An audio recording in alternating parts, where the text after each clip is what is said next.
अस्सलामु अलैकुम वरहमतुल्लाहि वबरकातुहू। नाज़रीन, उम्मीद है आप सब खैरियत से होंगे। अल्लाह आपको सदा खुश रखे।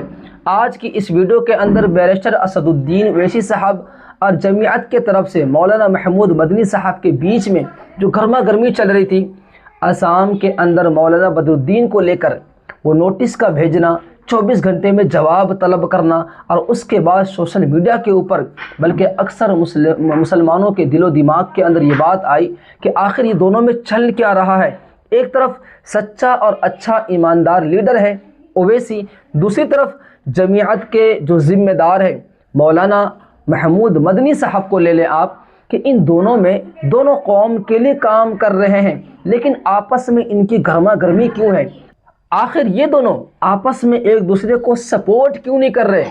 तो मौलाना महमूद मदनी के नोटिस को लेकर सोशल मीडिया पर ना जाने अलग अलग राय लोग अपनी दिए रहे थे कि मौलाना महमूद मदनी का ये नोटिस भेजना सही नहीं है, ओवैसी को निशाने पर रखते हैं और उसकी पार्टी की ये मुखालिफत करते हैं। लेकिन इस बयान के बाद, मौलाना महमूद मदनी के इस बयान के बाद उम्मीद है इंशाल्लाह कि आप अच्छी तरीके से समझ जाएंगे कि कौन किसका दुश्मन है या नहीं है, ये इख्तिलाफ राय है या सच में ये एक दूसरे की मुखालिफत करते हैं। तो एक शख्स ने उससे सवाल किया कि आप ओवैसी की पार्टी को फ़िरका परस्त कहते हैं, आप उसको ओवैसी को साथ नहीं देते, आप उसकी तारीफ़ नहीं करते, तो उसके जवाब में क्या बात कही मौलाना महमूद मदनी साहब ने, ज़रा आप ख़ुद इस वीडियो को मुकम्मल देखें और वीडियो को देखने के बाद आगे ज़रूर शेयर करें, अपनी राय कमेंट बॉक्स में ज़रूर देकर जाएं। तो आइए पहले आप इस वीडियो को देखें। जी, और कोई साहब है, कोई सवाल है? अस्सलाम वालेकुम। वालेकुम अस्सलाम। हाजी पप्पू वो चिट्ठी से बोल रहा जी। जी बोलो।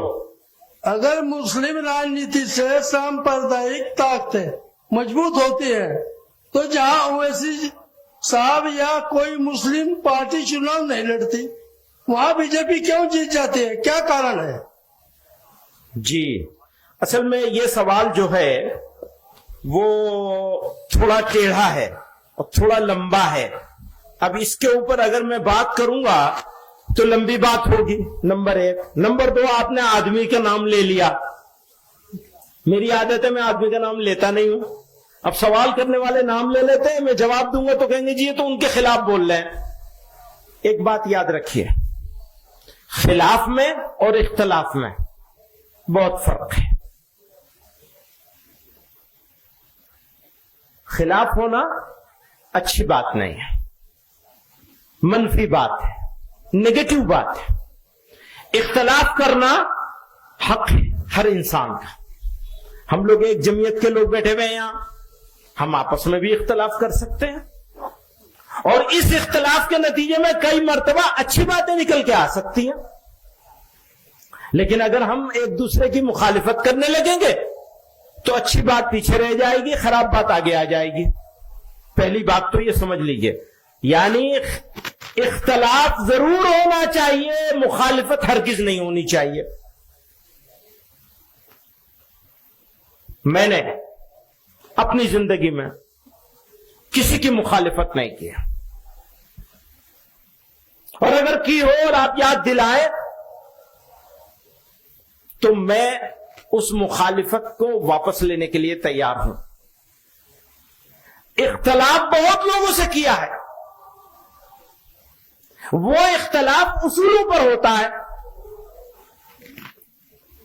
उस पर मैं कोई समझौता करने के लिए तैयार नहीं, न किया है न करूंगा। एक उसूली बात है जिसको जमीयत उलमा ने ये समझा है और हमेशा जमीयत उलमा उस पर कायम है।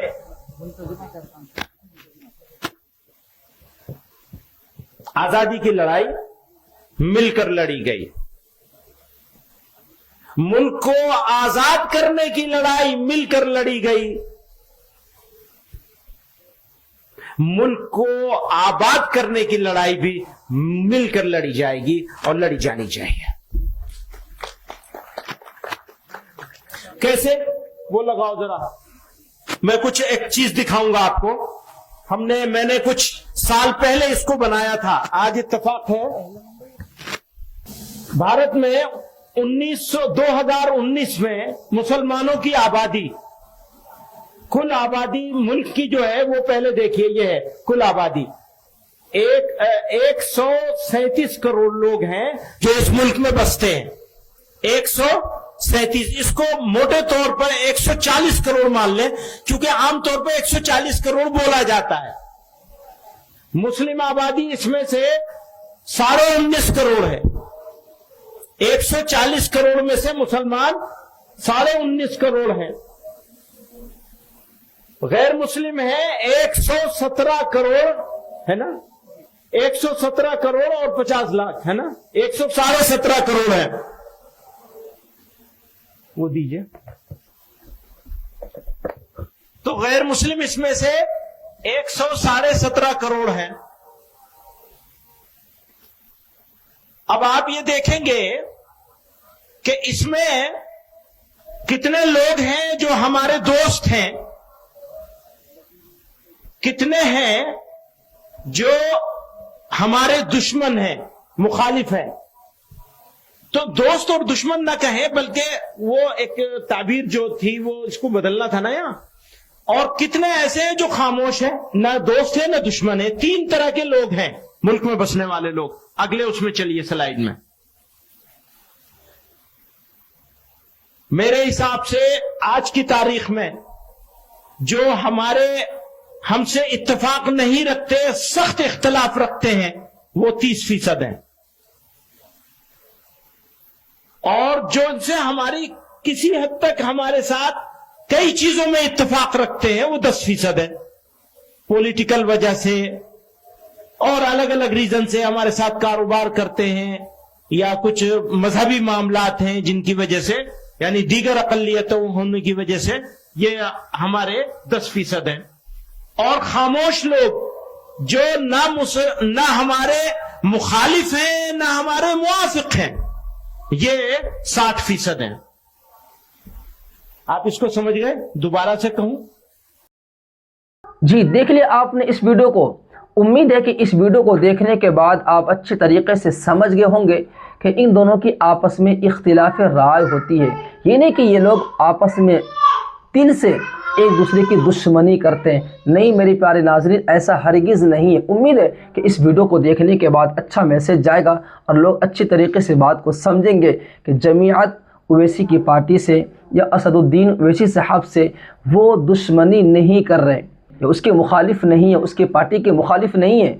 इख्तिलाफ राय इंसानों का हक़ है। आप भी कुछ और मशवरा दे सकते हैं, आपकी राय कुछ और हो सकती है, मेरी राय कुछ और हो सकती है। अगर एक दूसरे की राय आपस में न मिले तो आप ये न कहें ये इसके मुखालिफत पे उतरा हुआ है, ये इनका दुश्मन है। आप ये कहें कि भाई इख्तिलाफ राय है, हर इंसान अलग अलग अपनी राय दे सकता है। इसको ये कहना कि ये दुश्मनी पे उतरा हुआ है, ये इनको नहीं मानता, ये बात बिल्कुल बेबुनियाद है, गलत है। उम्मीद है कि इस वीडियो को देखने के बाद अच्छे तरीके से आप समझ गए होंगे कि मौलाना महमूद मदनी साहब बैरिस्टर असदुद्दीन ओवैसी साहब की, उसकी पार्टी की मुखालिफत करते हैं या उससे मोहब्बत रखते हैं। अच्छे तरीके से आप सुन के समझ गए होंगे। अपनी राय कमेंट बॉक्स के अंदर ज़रूर दें।